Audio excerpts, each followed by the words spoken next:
Hello and welcome to the Our Community Listens podcast. My name is Adam Salgett, and with me today is Our Community Listens Michigan chapter leader, Misty Jenks, and Our Community Listens facilitator and alumni engagement lead, Sarah Weisbart. Hello, ladies. Welcome to today's episode. Hi, Adam. Hi, Adam. So Sarah brought a topic to us, and I was thinking about it, and it kind of set me in this direction. What are two topics people say should never be brought up around the dinner table with friends and family? Typically, politics and religion are the top two. But why is that? I believe because many times people have a hard time understanding and accepting each other's point of view. They'll argue their points in an attempt to have the other person eventually agree with them. And if they don't, and this may be extreme, but sometimes friendships are ended and families are torn apart. But Our Community Listens attempts to teach everyone ways to have a difficult conversation in a constructive way. And we'll certainly get into some of those tactics in this podcast. But where do you think this starts, Sarah? Well, we've been talking, even as we were kind of prepping for this podcast, around the concept of acceptance and agreement. And we'll remember that there's a significant difference between acceptance and agreement, where we can accept someone for where they're at, but don't have to agree with the choices or their opinions or belief systems or behaviors maybe that they're having. Is that kind of what you were thinking, Adam? Yep, absolutely. And when I was discussing it, or when I was thinking about it, acceptance and agreement are two different things. So what do you think are those differences between acceptance and agreement? I think oftentimes when you're just waiting for someone to agree with you and you're constantly waiting for that to change, you end up, when it doesn't happen, you end up disgruntled, angry, upset. And if you could find a way to move into acceptance and just accepting that they're going to have different views, and we can get into why later, but if you can move into that acceptance, you'll let go of that disgruntled nature, you'll let go of all your upsetness, and you can move into a happier state. So it sounds like you're saying, if I'm holding on to this need for them to agree with me, or for me to be right, or for me to even shift and agree with them when maybe I don't even want to, that's that wedge that starts to be driven in that relationship. Yes. That creates that tension and that disconnect. Yep. You start disconnecting with them because I've been through certain times where I wasn't able to let go of someone's belief or someone's thought on a subject. And then I could tell how every other portion of our relationship, every other part of it, I'd started to pull away. Yeah, it's almost hard to accept them for who they are because you're so keyed up on this need to agree. Right. Interesting. So I think in the end, when we're talking about our relationships, we either have to accept or we do come to some type of agreement. Sometimes that agreement is necessary when we're talking about husband and wife and maybe a financial situation, as Sarah brought up in our pre-discussion. But other times it needs to end up in that acceptance. Talk a little bit about the issues today that are causing people to disagree so much. Well, it's kind of what motivated my ask for this topic, and that's why I actually asked Misty to join us today, because she has some really good perspectives on current topics and issues and worldviews. I just feel like there's a lot of hot button topics. And I'm just going to say them out loud and hope this doesn't blow up in our face. But we could talk about politics, the current political climate. We could talk about abortion, which is part of our current political climate. We can talk about this drive towards inclusion and the desire to work towards that acceptance of everyone. It could be, like you said, issues in marriages, just all kinds of things that are out there that are hard to talk about. And I feel like, again, we have the tools. I feel like we have the gift, Misty and I are smiling at each other right now. I feel like we have the gift to give people to have those difficult conversations in a way that's going to bring connectedness instead of driving that wedge. Misty, what are your thoughts? I agree. I think the skills that Our Community Listens equips you with allows you to see past that one difference and really see the person as a whole and be able to connect over the million things that we have in common instead of this one difference, this one belief system that we don't agree upon. Yeah. And I can see that in just in general, worldview, political climates, but I can also see that in just one-on-one, more intimate relationships between friends or family members. Yes, as we're working with dedicated partners and we're seeing some of the data come from youth, it's been really interesting. The narrative around that is I am now able to just see that person and understand the differences, even though that hasn't been my lived experience, I can appreciate theirs. Interesting. Is there a key piece of our content that you comes to your mind when you hear those kind of comments that maybe people are applying in context and application? It's definitely been the empathy and reflective listening. What about that do you think is making the difference for them? I think instead of going into the conversation of I'm going to argue my point so you see where I'm coming from, people are taking a more relaxed approach and stepping back and I'm going to listen to this person to try to really hear what is happening with them instead of arguing and making sure my voice is heard. So almost like from a perspective like curiosity, like I want to know more about their point of view. Yes, and that allows them to have those deeper relationships. And those are like the reflective listening skills, those are pretty easy to apply. Like you can practice those whether you believe they're going to work or not. You can actually choose to put that in practice. Absolutely. I tell the stories all the time. My 7-year-old daughter, Zoe, she says, tell me more all of the time. It was funny, just on the way over here, I asked her, we were talking, she's telling me more about that. And I said, Zoe, why did you ask me that? She goes, well, it helps me understand what you're feeling. And I think that truly points to it. And if a 7-year-old can pick up on it, I think it's pretty amazing. Absolutely. So it's truly just something we can put in practice, whether we think it's actually going to work or not. Like I feel like I've had some of those moments where I'm like, I just kind of almost like want to walk out of the relationship or walk out of the conversation. And I have to like gut check and double down and be like, nope. I know that I can actually practice these skills and I'm going to choose to do it right now. And sometimes that's the only thing I can hold on to is like, I know better, so I'm going to do better. Even if I'm not even maybe accepting, kind of going back to Adam's concept, that it'll make a difference yet. But if I do double down and practice it, it does make the difference in the long run. Absolutely. It always surprises me, even when I want to check out of those conversations because I don't think I want to hear the answer. I practice the skills and I learn something new. And there's I appreciate your honesty and our honesty in this conversation because there is a real truth, guys. This is hard. Adam's nodding. What do you want to share? Well, you guys mentioned something in there about getting to know somebody's, what they've been through, what is their truth. And that made me think of the onion slide, which is a really great explanation of why we are so different, what causes us to create such different views. And if we take the opportunity to listen to someone, we can start to see why we're so different. Could either one of you give us a quick overview of that onion slide? Yeah, I'll be happy to do that. It's one of my favorite slides. If you guys remember, the onion slide is where we talk at the beginning of the communication profile or our DISC profile, this understanding of what drives our behaviors. And we use this expression, the statement that every behavior is an expression of a need.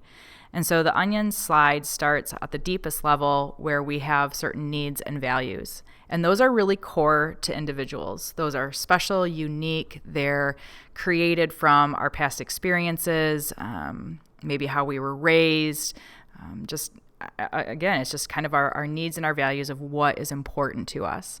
Well, when we have a need or a value, then we're going to have a certain attitude or belief system or opinion around that. And that starts to then shape how we choose to behave. We know that we have choice. We'll probably talk about that later, but we always have a layer of choice between how we would typically behave and then how we actually behave. So what people see and maybe the things that get us upset about others is just the behavior. Well, underneath that behavior is a need or a value.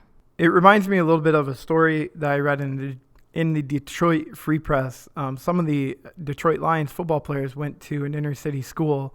One of the more poverty-ridden and gang-ridden areas of Detroit. And the player shared his story about how he grew up in the same type of area in Washington, D.C.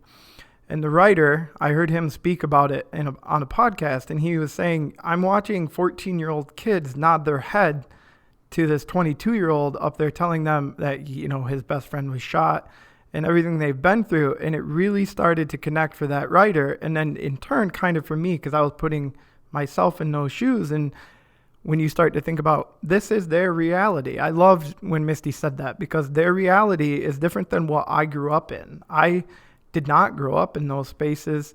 So their view of the world is completely different from mine.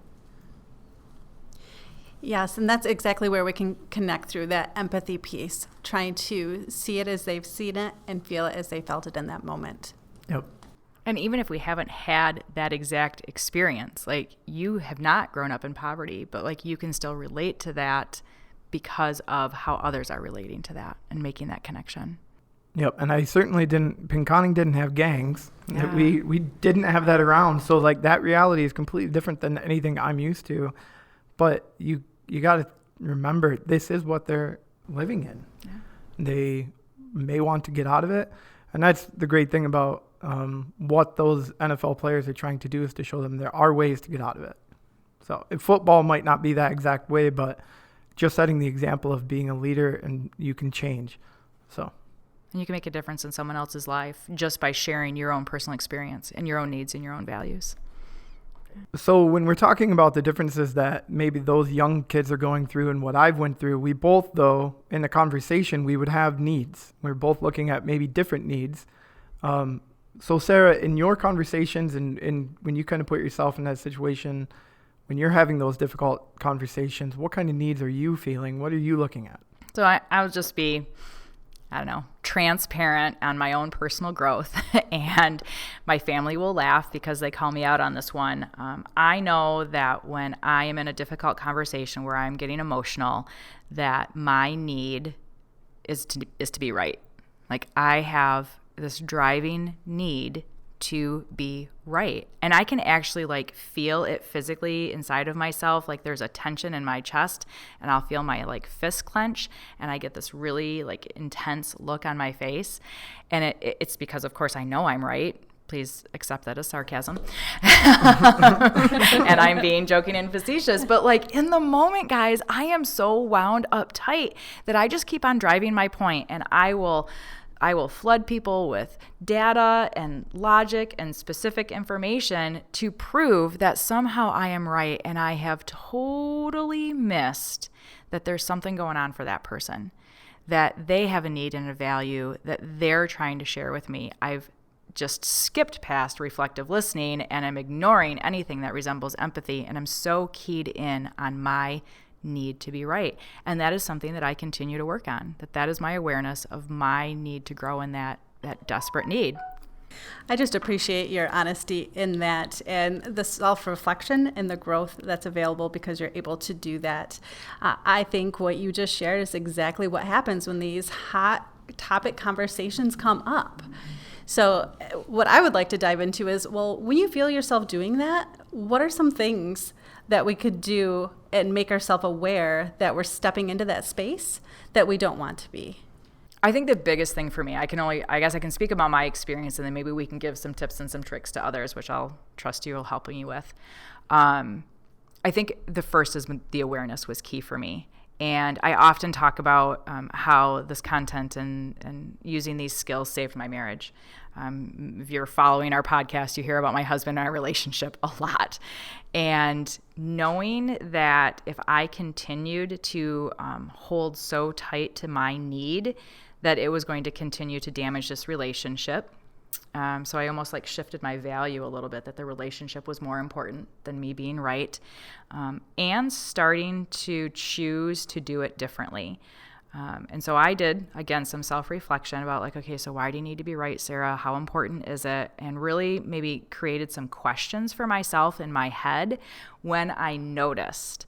And as I mentioned, it's that tightness in my chest, the look on my face, my fist clenched, and then, of course, the reaction from, in this instance, my husband or anyone else that I, of course, am being right with, where they're almost triggered to argue harder their point of view because I'm arguing mine so hard. So for me, I guess to get to the point of your question, it had to be an awareness first. So I have a physical reaction, and then I notice the reaction from the other.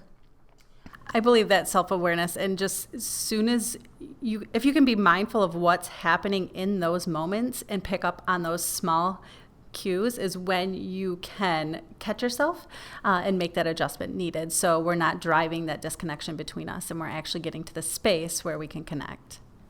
So I feel like this is actually kind of applying our concept of logic and emotion, but us starting to apply it to ourselves.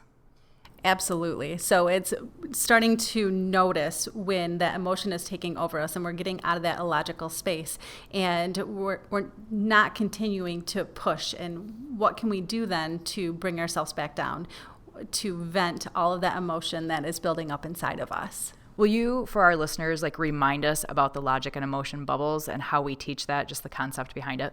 Yes, absolutely. So whenever we are triggered with something that causes an emotional response in us, and it doesn't have to be a large emotional response, but our emotions start to rise. And this is actually brain science, where our logic decompresses and it's pushing that out of our brain. So our emotions actually take over on us. So we need to do something to allow us to release those emotions and get back to that space where we can start processing things in a logical manner.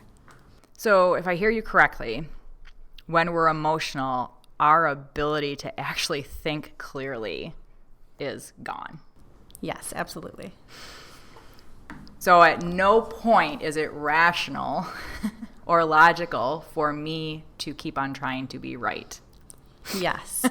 Or for somebody to tell you, calm down, let's think about this logically, and try to solve and go into the solution space. That's just going to make me more emotional. Yes. Because I have no capacity to even hear that logic from someone. Yes. Think of the last time somebody told you, just calm down, let's talk through this. Does that help? No. Oh, no. I'm chuckling in my head right now about, how illogical that sounds to me, even to imagine that moment. And then we do it to children all the time. Tell me more about that. Well, you'll see the kid out on the playground, or if they hurt themselves, and you'll hear parents say, oh, calm down, it's not that big a deal. And if they don't have time to process and release that emotion and be able to feel it, it's hard for them to get into that space. So we need to allow them and connect with them in that moment of, oh, that really must have hurt. And if they can say yes and allow that to release, they'll come back down so much quicker and then be able to get back into that space of normal instead of being emotional. So I feel like this is actually a skill then I could start to use with my teenager. Absolutely. I've seen this used in preschools. This is another thing that I use with girls soccer. If they get hurt, take a couple deep breaths. I know that's really hurt. And just allowing them that moment to feel that and then let it go. So if I flip it back to I'm the one that's emotional, we just kind of finished talking about when others are emotional, how we give them that space to let that emotion vent out. So then logic can reign again. But now I'm the one emotional, and let's say there is no one around to help me get rid of that emotion. I don't have a good friend like you to vent to, and you're going to use all of your great skills to help me vent. I'm on my own in a heated situation. Now what do I do? I think there's a lot of different skills that we can start to employ in those moments. Mindfulness, meditation, anything that's going to just let us step back out of that space and just decompress and let that out. So breathing exercises, you've always heard count to 10 and you'll calm down, right? So anything like that we can employ that will help us in that moment to be able to take back control of our emotions. I'm even thinking, too, about setting almost an awareness and some ground rules when we know we have those relationships where we're having those difficult conversations regularly, to be able to almost call a timeout.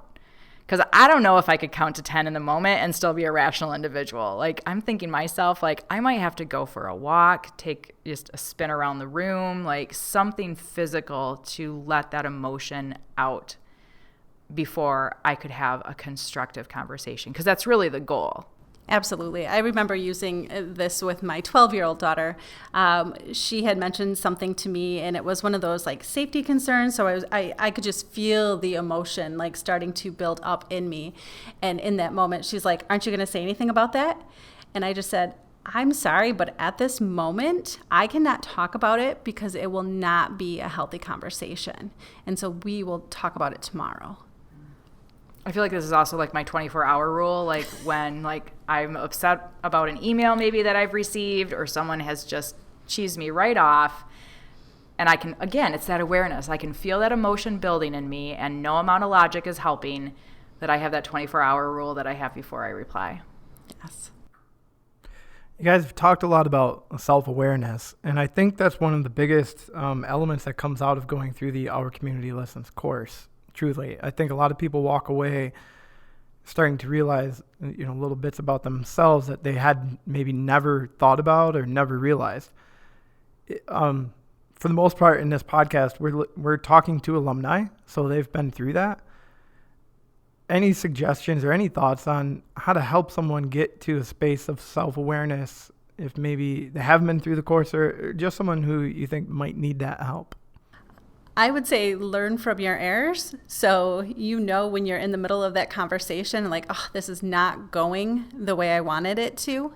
So if you can step back after that and journal and take some type of notes of what set me off in that moment, what was not allowing me to have the conversation that I wanted. And so every time you're in that space and you've done it wrong, because that's how I learn best from my errors, to take that moment to pause and reflect. That's good advice. I think it's like really twofold for me. I think there's a logical side for me, and then there's an emotional side for me. Actually, like I think through what went wrong, and I think about the behaviors. Like, what did I do? Like, what was the reaction to that? Is that the reaction I really wanted? What could I do differently next time? So almost like a strategy around practicing the skills and exhibiting the behaviors that we know are going to be effective. And then there's that deep self-reflective side of me again that's like, okay, so now what was going on for you? Like, why were you behaving that way? Why might they have been behaving that way? So I start to maybe it's getting to that empathy or applying like the needs and the values to the conversation of like, well, what's important to them? How might they be reacting because of that? So I think I too do both. Like, what is something I can proactively change and take action in, and then I shift towards maybe a deeper understanding of myself and others. When we have that heated conversation, and now maybe, Sarah, you've taken that walk and you've let the logic come back in, there's 3 moves that often when we're put back in this confrontation mode that we have. I know, Misty, those 3 moves, we did a podcast on them, but I want to bring them up again because I think those are the really strong avenues for someone to make a choice about how they're going to handle the situation now. So if we remember the 3 moves from class, the first one is that we can accept the situation. The second one is that we could change the circumstance. And the third move is when we can effectively confront and ask for change for the behavior that's affecting us. I think many times especially when it comes to certain things, maybe in social media, I change the circumstance. So maybe I stop following a certain page or I stop following a certain person who I feel like is often very negative. And in the realm of the internet and social media, that's 2 clicks. But that might not be the case in everything we deal with in real life, like face-to-face confrontation, someone in our life who we work with, we live with, we just know through acquaintances who maybe rubs you the wrong way. So I know at certain times that's not always going to be the right answer. And Sarah, what do you think, get into those 3 moves a little bit deeper and let us know like what else we could do instead of the simple 2 clicks. Yeah. Wouldn't it be nice if it was always just 2 clicks? But in real life, like when we are in relationship with people, we don't want to 2-click them out of our lives. We want to be in relationship with people. Yeah. We had an alumni talk to us. We had an alumnus talk to us about the 3 moves, and she proposed that there, in the white space between the 3 moves, there was this additional A. We have acceptance, adjust, and then ask for change. She suggested that there's this moment of like analysis and kind of like adjusting yourself. Like, where do I want to move in these 3 moves? So I think there's just that time for pause. And if we kind of go back to like when we're triggered, like what a strategy is maybe first practicing that pause and analyzing like, what do I want to do about this situation? And if it is like, I want to come back. I've taken the walk around the house. I've calmed down, but I want to come back and keep on talking about this issue because the issue is important enough and the relationship is important enough. I actually feel like you're kind of in that asking for change mode, but you're doing it in a way that you're asking to understand and be understood.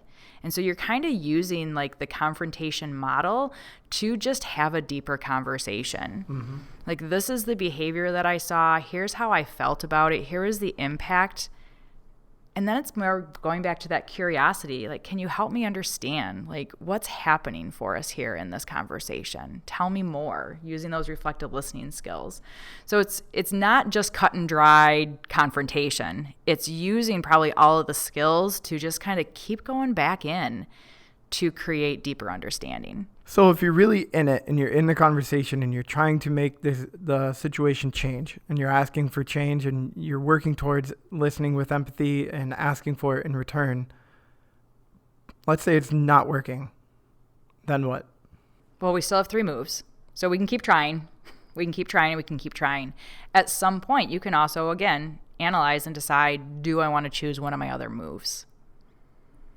So I could move towards adjusting the circumstances or changing the situation, is how we often say it. And it might not be, it's not easy as 2 clicks. So some examples of how you can adjust the circumstances, it could be maybe you just don't spend as much time with that person. Or maybe you choose the environment with which you spend time with that person. Or maybe you agree to not have conversations that are hot button topics. I don't know if you have any other thoughts or ideas about what adjusting a circumstance might be. It's probably going to be unique for the individual. I would say, that you mentioned, not touching those hot button topics. That's where we started this conversation. It's not just about, hey, we disagree about what to eat for dinner tonight. I mean, it's deeper stuff. And so you really have to decide, I want this person in my life, therefore I need to accept what they believe and accept what their truth is. And those are hard things to do, but that's what we're here to do in this world, I think. We're here to accept and include as many people as we can, get them all at the table talking, and start to understand one another as the same thing. We're all humans. And remembering that I can accept a person. I don't have to agree with their viewpoint. If someone has a viewpoint that is so polarized to mine, I'm not asking our listeners, I'm not asking our alumni to change their beliefs or change their values.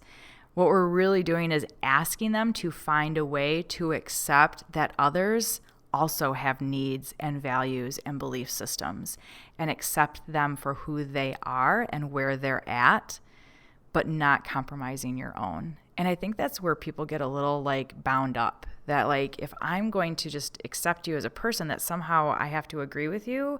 And then it's back to that need to be right. And that's not really what we're asking. We're just asking people to value each other for who they are and where they're at. I love what you just said, Sarah. It's all about bringing people together and valuing each other as an individual. And if we do that, that's how we achieve the vision for Our Community Listens of World Caring. We build connection one person at a time, one community at a time, and bring us all together despite of differences and be inclusive. It's almost like focusing on what makes us human and connecting through our similarities and celebrating and valuing our differences as we include everyone. Exactly. Ladies, you ended that in such a heartwarming notion, but I can't help but think about the book, Everybody Poops. And it's just the truth that we're all the same. Everybody I thought you were going to poops. say everybody matters. No, well, everybody does matter, but it's just the basic, simplistic, we're all the same. The kids book has it down pat. So this podcast isn't necessarily directly tied to a learning structure to explain, a certain tactic of our skills that we teach in Our Community Listens. But I do have a question for you guys. What are certain key takeaways that you would like to kind of reiterate to everyone at the end here? I think the number one for me is to stay curious. If we stay curious, that's going to build connection and let our differences just fall to the side and meet each other where we are at. I agree. I completely agree. And I feel like what we've been talking about is really starting to tie the concepts that we teach into practical application. And I would like to just bust through a belief system where I think sometimes we think we have to believe it before we do it. And actually, if we just start to do it and start to practice it, then we'll move towards seeing the result and believe it and be bought in. So don't wait until you think there's going to be some sort of miraculous aha in your life, and then you're going to be like, oh, I want to use these skills. Start to use the skills, and then you'll have the miraculous aha. That's good advice. I'd like to thank both of you for coming in and talking on today's podcast. If you'd like to listen to more podcasts, you can find them at ourcommunitylistens.org. We also have many blog posts there, and if you're interested in getting someone you know in a class, feel free to look at the upcoming class schedule for late summer and fall. Again, thanks so much for tuning in, and don't forget, alumni, you are the message.